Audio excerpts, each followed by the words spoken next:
Hey guys, welcome back to XDA. Today we're going to review the Moto E second generation, specifically the one with LTE. This is the device that I was able to pick up directly from Motorola as it was announced around MWC. And I've been using it for about a couple of weeks now and been very happy. I want to share with you my experience using this device. Also, please stay at the end of the video. I have a little bit of a surprise regarding this device. Let's check it out.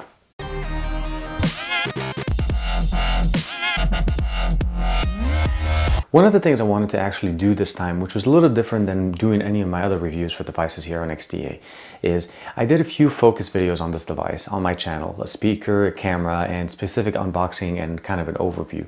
So I won't focus too much on this for this review for you guys here. I'll give you guys links in the description below if you'd like to see more specifically dedicated areas within the review. I'm going to start off by saying that the experience using this device for the last week or so has been really good, and I've actually had a good experience with it. A few downfalls I've had with using this system as far as getting used to using a smaller device, but that's just part of the fact that I'm used to using 5.5 and above size displays. So that's just some kind of a user experience. And when you actually get into the fact that if this is your entry-level device, you wouldn't even notice this. So I wouldn't worry about that. We're going to start off by the specs. We're going to look at the device. We're looking at an Adreno 410 quad-core processor clocked at 1.2 gigahertz. And of course, this is married with a GPU, an Adreno 306 GPU clocked at 400 gigahertz. We have 1 gigabyte of RAM for usage for your application and gaming, and we have 8 gigabytes of internal storage to be able to use for your device. You're able to expand this storage up to 32 gigs with a micro SD card internally. Next thing we're looking at for here is the 4.5-inch display. It's an IPS display, and it has a resolution of 540 by 960, about 241 ppi. A decent enough display. It doesn't get too bright. It's okay in the sunlight, but overall, it's actually decent for what it offers you at this price range. Next thing we have here, obviously, is a front-facing speaker married with 2 microphones on this device. And the battery capacity on this device is about almost 2400 milliamp hours. It's 2390. And it'll give you almost about a day if you're going heavy usage, and you can go as far as 2 days if you're going just moderate to low end usage. One of the things I did when I first got the device is I started using the camera, and that was the main thing I wanted to make sure. I like to take pictures with my phone, and if my phone can't take decent pictures when I need it, it's going to be kind of a deal breaker. I took it with me on a little vacation over a weekend with the family, and we actually took some decent pictures, and I did a video for that, so please check out. I did a focus video for this device on my channel for the camera, as well as the speaker and an initial unboxing and thoughts. But the main thing I did here is essentially I took a lot of pictures with it, and you can see here that the quality of the picture is decent as long as you have good enough lighting. And when you do turn into the darker, slightly not as ambient, not as bright light lit area, the picture does suffer. And unfortunately, that's where the 5 megapixel sensor kind of loses some of the qualities there. A flash would have been nice, but again, that's something that doesn't actually have a position here. The front-facing camera is a VGA camera. I did a video again on my channel. Now, the 4.5-inch display is decent enough and big enough that you're able to experience and enjoy media with the front-facing speaker. I was able to play a few games on this as well. And when I was playing the racing games, mostly what I noticed is slightly longer times loading the games, but when the game ran, they ran pretty decently. Overall, very nice. And I also wanted to talk about the speaker. That's one thing I liked about this device that was a surprise to me. Obviously, it was very obvious to me that the device itself had a front-facing speaker.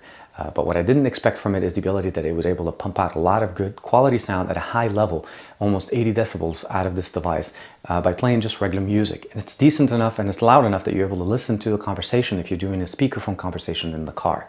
Very good, very nice. Again, check out the video that I put out on my channel, just doing a quick test of this if you'd like to see how this performed. The display's performance overall, indoor, outdoors, it works great indoors as far as if it's long as it's not in direct sunlight. It's not exactly the easiest display to read when it's in direct sunlight. It becomes a little bit hard, even at maximum brightness. But again, that's just the limitation of what you're getting. It doesn't actually have enough brightness at the high-end level for it to become strong enough outside. Even though it's an IPS display, it's not strong enough outside, but it works okay, and it does, again, perform quite well. If you want to do a pros and cons kind of a comparison on this device, the one thing I would say on the pro side, obviously, is the price. It has LTE, a pretty fast connection. I'll show you guys here real quick a picture of the speed test that I did on it. And this was right out of the box. First thing I put in is I popped in a SIM card and I did a speed test. I want to see how fast this thing goes. Also, on the positive side, the speaker quality on this is pretty good, very decent. So enjoying media on this will be very nice, very good. And I like the fact that it has USB OTG on it built into the device, no root required. On the not so positive side, I would say again, the 5 megapixel size sensor in the back without flash is kind of a downer because you can take pictures in the day that are great, but at night you're pretty much out of it.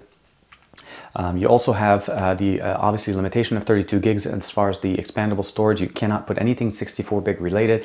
64 gig, 128 now, you're getting a lot of cards that are coming out even bigger, which would have compensated the fact that you only have 8 gigs of storage on this device. As far as using the device and having it, I think it's a really good device for the price that you're able to get it. It's unlocked. You can go to T-Mobile, AT&T in the US and get really decent speeds as far as really nice speeds as far as the internet connections.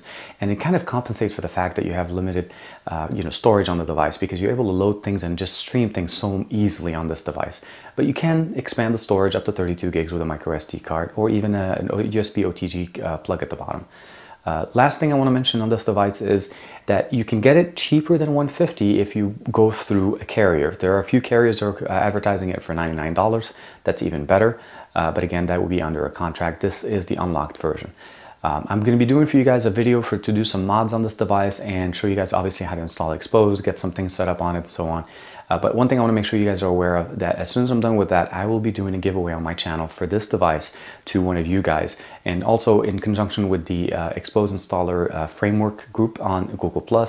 And Kevin Neither, Tech Ninja, if you guys remember, will also be, we're doing kind of a collaboration giveaway for this device. So stay tuned for that. Again, as usual, like and subscribe to this channel, like and subscribe to my channel. Check out my videos that I did on this device on my channel, the focus parts, and I will see you guys soon.